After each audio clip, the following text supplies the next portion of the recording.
Hello, I'm Simon Whistler, you're watching TopTenzNet, and in the video today we're looking at the top 10 fan calculations that will change the way you see TV shows and movies. Number 10. Rocky is filled with marathon-running superhumans. Within the Rocky cinematic universe, Rocky Balboa is considered by many to be the greatest boxer of all time. The films tell us Rocky is held in such high regard not for his finesse or skill. In fact, they explicitly go out of their way each film to show us that Rocky blocks haymakers with his chin, but because he's made of granite and impossible to knock out. In the film Rocky Balboa, in which Rocky makes a comeback at around 60 years old, the film makes it clear that his only advantage is his power and ability to take a hit over a much younger boxer. Which doesn't make sense when you realize a fan worked out that for the now iconic montage sequence in Rocky II, where Rocky runs through Philadelphia, the supposedly made of cast iron boxer sprints for over 30 miles. By analyzing the landmarks shown during the montage, a fan worked out that Rocky punch sprints his way through a marathon and a half across uneven ground and still possesses enough energy at the end to sprint up a giant flight of stairs. This isn't just unbelievable, it also means that not only is Rocky a world-class boxer with near unrivaled stamina and ability to take a blow, but one of the finest long-distance runners to have ever lived, and it's never mentioned in the movie, meaning either Rocky had no idea being able to sprint 30 miles and then win a heavyweight boxing match was a big deal, or more amusingly that nobody in his universe thinks it's impressive. The latter of which is more likely because for the entire montage, Rocky is followed nearly the entire time by a large crowd who run the exact same distance, meaning Rocky's fictional Philadelphia is filled with random people who can sprint 30 miles like it's no big deal. Number 9. The Walking Dead. 99.9998% of the world is dead. According to the creator of The Walking Dead, Robert Kirkman, the universe the characters inhabit, prior to being overrun with shambolic, reanimated corpses, was identical to our own, save for the fact that it didn't contain any zombie-related media. This is why no character on the show ever uses the term zombie in any comic or episode. This is important because it's one of the only real clues Kirkman has ever given about the world of The Walking Dead, leaving most everything else about it, including the source of the outbreak and even the date it occurred, a mystery. This irked some fans who decided to use what little information the comics and show reveal to work out exactly how many people the show's zombie apocalypse killed.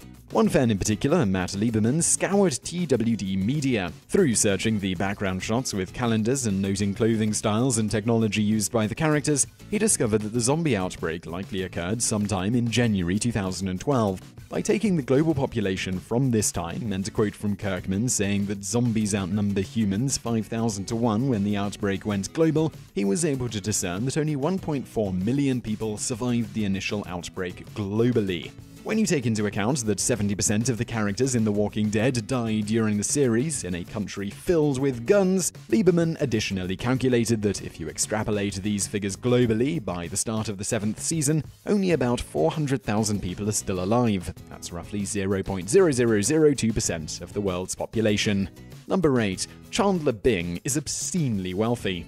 There's a running joke in Friends where nobody is quite sure what the character Chandler Bing does for a living. He clearly works an office job of some kind, and it obviously makes him quite a bit of money, seeing as how he lives in a big-ass New York apartment, pays for his extravagant wedding with his savings, and loans his friend Joey $120,000. Wait, what? Throughout the series, Chandler lends his roommate Joey a lot of money, as well as paying his share of the rent on the apartment for 3 years. This is clearly established and commented on in several episodes. In one episode, Joey insists on paying this money back. Chandler works out the rough amount, writes it on a piece of paper, and hands it to Joey, who sees the figure and immediately backs down. A Reddit user curious about what the figure was calculated the square footage on Chandler's apartment for the average rent, along with the minimum cost of the other things he buys for Joey, like professional headshots and elocution lessons, and the minimum figure they come up with is $120,760. Remember, this is money Chandler basically gives away to a down-on-his-luck friend who never pays it back in just over 3 years. That's approximately $40,000 per year the Chan Man gives away like it's nothing, meaning he's presumably earning at least 5 times that. Then again, it's no wonder he doesn't seem to mind, considering that the fan worked out. Number 7. Every character in Friends has tons of sex.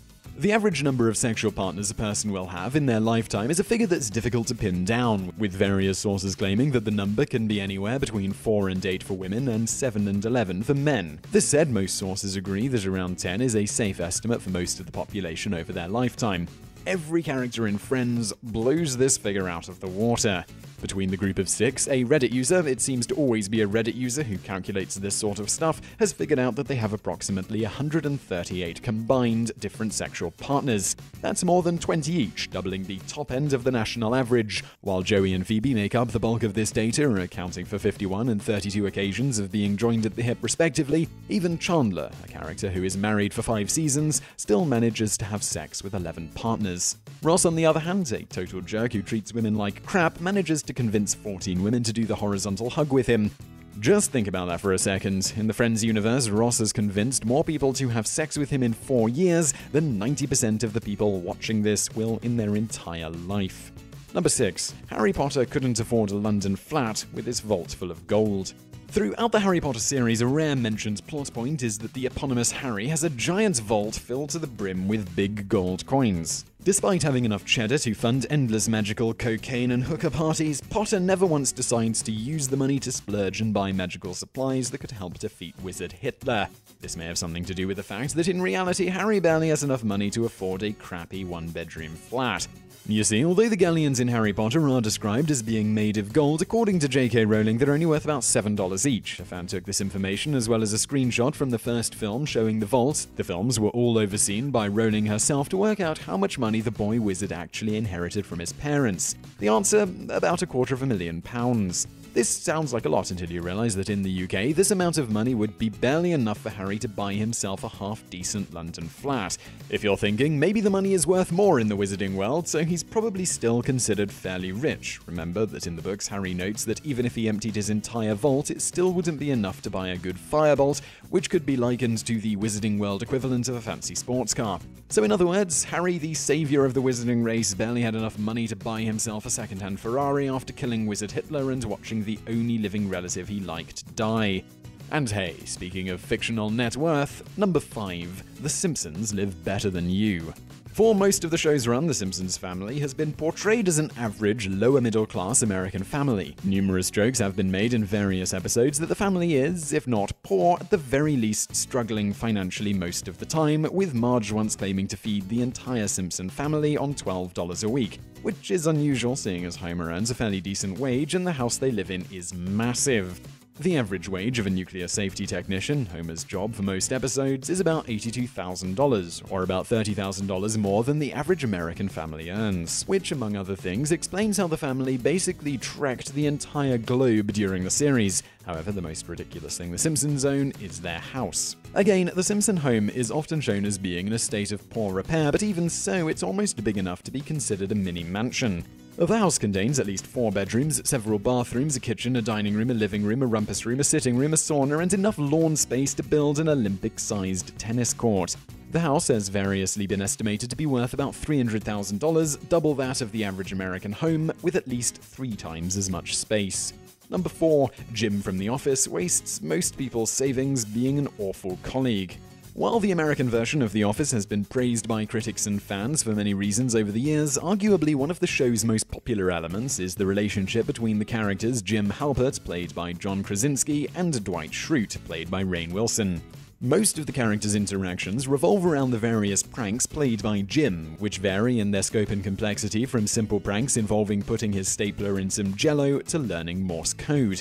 A Reddit user, yes, again, decided to calculate just how much money Jim wasted basically being an arse to his co-worker and found out that at minimum he invested $5,000 of his hard-earned money playing pranks on a guy he claims not to like. This is 5 times more money than most Americans have in their savings account, and Jim pissed it away on making one of his co-workers' lives just a little bit more difficult for his own amusement, which, when put that way, makes Jim seem like a bit of a tool. Number 3. Movies have spent billions rescuing Matt Damon. This entry's a little different from the others in that it takes into account information from different movies, all of which involve Matt Damon. Specifically, movies involving Matt Damon being rescued from some kind of danger or peril, such as Saving Private Ryan and The Martian. According to a Quora user with either too much time on their hands or a huge Matt Damon man crush, within the confines of the fictional universes of Damon's movies, an estimated $900 billion has been spent rescuing his dumb ass. In our world, this equates to $729 million worth of movie budgets on the various films he's appeared in that have been spent exclusively on rescuing him from some kind of danger. Number 2. Walter White makes $5 per second. Exactly how much money Walter White makes while he's breaking all that bad is never actually fully established in the show. Even the character admits that after a certain point he simply stopped counting. Fans, however, have worked out that from the episode with the giant money pile and Walt's own comments to other characters that he earned about $80 million in 2 years. An enterprising Reddit user, we really weren't kidding about that Reddit thing, went right ahead and used that impressive figure to calculate how much Heisenberg earned per hour. The final figure they came up with was about $5,000 per hour every hour for 2 years straight, or about $5 per second. But here's the thing, seeing as for most of the show White was basically doing regular shifts making his meth, it's possible to work out how much more he earned than an average person. Assuming Walt was working the average amount for an American man, which is apparently 34 hours per week, Walt was earning about $23,000 an hour. Taking into account the average American wage, $24 per hour according to the Bureau of Labor Statistics, Walter White earned 95,000% more than the average American per hour, which is not a bad paycheck, all things considered. Number 1. Someone figured out the main character of Game of Thrones with math. What sets Game of Thrones apart from other shows is that it doesn't really have a main character, instead following the stories of multiple characters of seemingly equal importance who can be killed off at any point. This didn't sit well with a math nerd named Andrew J. Beveridge, who used a mathematical formula usually reserved for studying terrorist cells to map out every relationship in the entire series to determine who the most mathematically important character was. By carefully analyzing every interaction between characters in the books, Beveridge was able to accurately pin down which one was the most important to the overall progress of the plot by their connections to other characters. And the result? Well, it's Tyrion, the wine-drinking pimp with a silver tongue. Meaning, yes, it has been proved with math that Peter Dinklage is awesome. I drink, and I know things. So I really hope you enjoyed that video. If you did, please do hit that thumbs up button below, and don't forget to subscribe if you haven't already. We put out brand new videos just like this every day of the week. Also, over there on the right, a couple of other videos you might enjoy if you enjoyed this one. And thank you for watching.